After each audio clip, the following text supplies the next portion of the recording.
Bienvenidos a una emisión más de Ideas Geniales, espacio del Centro Ricardo Benjamín Salinas Pliego y de ADN 40.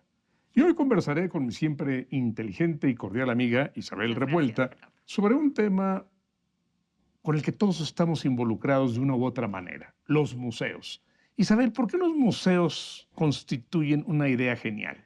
Como historiadora del arte, me parece que es la clave para entendernos desde nuestro origen.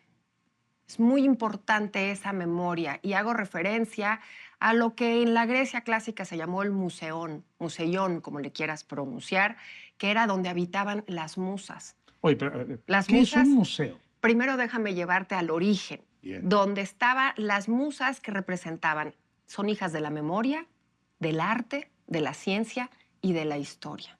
Y es un lugar sagrado para los hombres y mujeres. Bueno, ante esa premisa, ante eso maravilloso que me parece un museo, que la raíz de la palabra es magnífica, un museo, si me permites definirlo, es ese lugar en donde se encuentran todo este quehacer humano que se refiere al arte, a la ciencia, pero son muestras. Ahora, el museo ha cambiado a lo largo de la historia.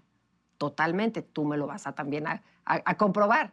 No es ese mismo museo de una sociedad griega o de una sociedad renacentista o de una sociedad contemporánea. Ahora, yo entiendo el museo como un lugar físico, sí, lo dijiste muy bien, el museión, que empieza en Grecia, que crece mucho en Alejandría, en la época de los Ptolomeos, cuando se reúnen en un solo lugar físico investigadores para estudiar, para entender, interpretar, coleccionar objetos y exhibirlos a la gente. Y en Alejandría, justamente, con esta muestra de objetos, también hay una biblioteca, la famosa Biblioteca de Alejandría, en este museyón, en este santuario de las musas, como tú ya lo has dicho bien. Pero siempre fue una costumbre de los guerreros y de los ricos y los políticos exhibir sus trofeos de guerra. Antes lo hacían en la antigua Grecia o en la antigua Roma. Vean lo que les quitamos a estos. Miren los escudos, las armas. Así viven, así tienen sus vasijas, así tienen sus vestuarios y sus armaduras. Y la gente iba a verlos. Quizá ahí empieza el museo, ¿no? Claro, porque además estás hablando de un ritual absolutamente humano. El que yo tenga una muestra de lo que gané, ¿no? Lo hemos hablado en los deportes. Los deportes es ganar territorio al otro de una manera civilizada. Cuando no era civilizado, cuando era en la prehistoria, incluso se ponían la piel del otro, del animal que habían cazado o del guerrero que habían matado. Podemos hablar de muchos objetos de esos rituales sobre lo cual tú tuviste poder. Entonces, conforme va avanzando la historia, después de Grecia, después de Roma, tú imagínate poner esos cascos, esas lanzas o eso que le adquiriste al enemigo, ¿no? Hoy en día lo hacemos justo con las banderas. Tú no puedes exhibir una bandera de un país. Pasó justo con el 2010, las banderas mexicanas que los norteamericanos en la guerra contra México tuvieron, hubo que hacer digamos, una ceremonia para que estuvieran de este lado. Déjame dar un brinco, regresar a lo que tú me decías, de estos elementos como memoria de unos rituales. El ritual de la guerra, pero también el ritual de la religión. La Edad Media es un lugar de museos de reliquias, reliquias religiosas, de otros santos, de otras personas que estuvieron antes que esos feligreses y en las iglesias empiezan a coleccionar huesos, uñas, pelo, Y no solo libros. coleccionan, las muestran, las Eso. explican, las estudian. Señores, vengan a ver, vamos a estudiar. ¿De veras será la uña de San Juan? ¿De veras será el brazo de Santa Inés? Vamos Por a ver los si es clavos de cierto. Cristo, en fin, Claro, un claro. montón de cosas. Ahora, el primer museo que funciona como hoy, aunque son muy instituciones muy renacentistas, entiendo que fue en 1671 el Museo de Amerbach en Basilea. A partir de ahí ya se dedica todo un recinto, toda una casota para exhibir cuadros, objetos, armas, ropas, sombreros.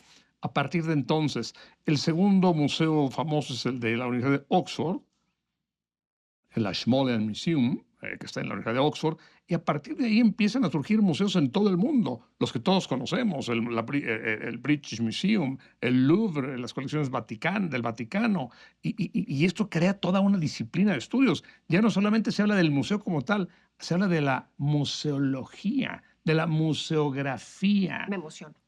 Venga. Es que me emociono, porque lo que estás diciendo es el quehacer de la creatividad humana.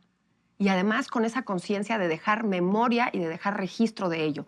La Galería de los Oficios, la galería, todo lo que podemos visitar ahora, que es clásico, que vamos a visitar a Roma, vamos a visitar en los grandes centros culturales de Europa. Pero esta manera que tú ya hablaste, ya diste el brinco después del Renacimiento, hablas del siglo XIX, el siglo XIX es el siglo de los museos por antonomasia, los grandes museos. Pero ojo, vamos a pasar por un tema, Gerardo, rescabroso y terrible. El saqueo. El saqueo de las potencias, el saqueo napoleónico, el saqueo de ese occidente que saqueó Egipto, de ese occidente que saqueó todas aquellas colonias, ese saqueo que hizo incluso el Imperio Británico de lo que había en África, no nada más de objetos, sino de animales. Un museo también de especies tremendo para llevar a esa metrópoli cómo eran los lugares que no podían Y se visitar. veía bien. Qué Por eso. bueno que yo pueda ver lo que hay en África, lo que hay en Asia o lo que hay en México. En ese momento Vamos se a veía bien. Madrid, vamos a Londres, vamos a París. En ese momento era muy justificable. Hoy, en efecto, esto ha generado una gran crisis. Oye, y Desde que además no... personas. ¿Qué tal que llevaban personas también a los museos? Terrible. Claro. Ahora, el coleccionismo, vamos a exhibir, vamos a mostrar. Y hay un problema adicional, que ahorita hablaremos de esto que tú dices. Por ejemplo, los mármoles Elgin. El Lord Elgin, cuando están peleando los turcos contra los griegos, se lleva todos los mármoles y voy a proteger estos mármoles de la guerra. Se los lleva a Londres. Y cuando termina la guerra dicen, bueno, ya devuélvanos y no se los han devuelto. Están hoy. Todos los frisos, bueno, una gran cantidad de frisos del Partenón se exhiben en el Museo Británico. Claro. Y los griegos dicen, devuélvalos. Dicen, no, porque no tienen dónde ponerlos. Pues ya los griegos hicieron un museo precioso al lado del Partenón, y cuando tú visitas ese museo en Grecia, dice, aquí tendría que ir tal friso, aquí tendría que ir tal otro, Claro. aquí va tal, pero todos los tienen los ingleses. Le dije a un embajador inglés, señor embajador, ¿por qué no devuelven eso? Me dijo, Gerardo, porque si devolvemos eso, nos quedaríamos sin museos. Es que eso es hablar de un mundo que fue en el siglo XIX, esas conquistas. 18. 18, pero el 19, me refiero a esas conquistas ya, al tener esos museos y no entregarlo porque van haciendo ese coleccionismo. Y además construyen de manera neoclásica esos museos, no nada más en París, no nada más en Gran Bretaña, sino también en los Estados Unidos. Estoy hablando ya del siglo XIX, de esos coleccionismos a ultranza.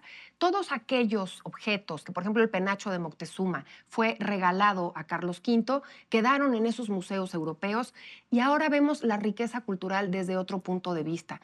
Tener todo eso en nuestros países significa una gran riqueza cultural. Ya hay elementos internacionales, por ejemplo, las reuniones de comisión mixta que tú tienes con los diferentes países, cuando tú pides el intercambio cultural, hay países como Egipto que te dicen, yo no hago intercambio más que de réplicas. México presta originales, entonces no se podía hacer una exposición, digamos, al mismo nivel. Eso porque hemos adelantado ya el tiempo y ya cuidamos ese patrimonio, pero cuando ese patrimonio no se cuidaba y era saqueado, es el fundamento de estos museos, de estos grandes museos de las grandes metrópolis del Y XIX. ahora que hablas de réplicas, cuando yo voy al Museo del Louvre, por citar el más importante museo de Francia, ¿cómo sé que estoy viendo la Mona Lisa original? Yo no tengo ni un solo elemento para saberlo.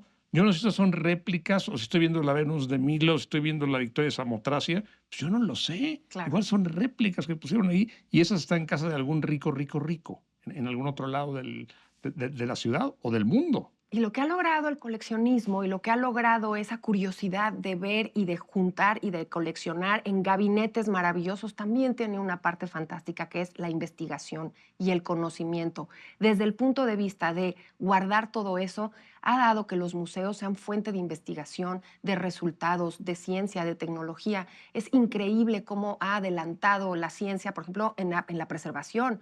México no se entendería nuestro patrimonio sin la labor de los museos por recuperar, por consolidar, por restaurar. Es una escuela fantástica. Hay una escuela que se llama Castillo Negrete del Instituto Nacional de Bellas Artes y también de Antropología para recuperar todo eso. Entonces, por un lado tiene esa parte negativa, pero ya en siglo XX se empieza a entender que la riqueza de cada país, es eso que en los griegos y en esos palacios de las musas ahora tenemos en nuestros museos, nuestra memoria y nuestras artes. Hablemos de México, pero antes dime, ¿cuál es tu museo favorito y por qué? De los que conoces. Digo, hay un montón de museos que no conocemos, ni tú ni yo, ni nuestro auditorio, pero de los museos que conoces, ¿cuál es el que más te gusta? Me gustan muchos, es como preguntarte de un libro, pero me gustan muchos. De los que más disfruto, evidentemente, es el Museo del Templo Mayor, porque México es una ciudad que tiene arqueología urbana. Muchas ciudades tienen muchos, digamos, capas de historia,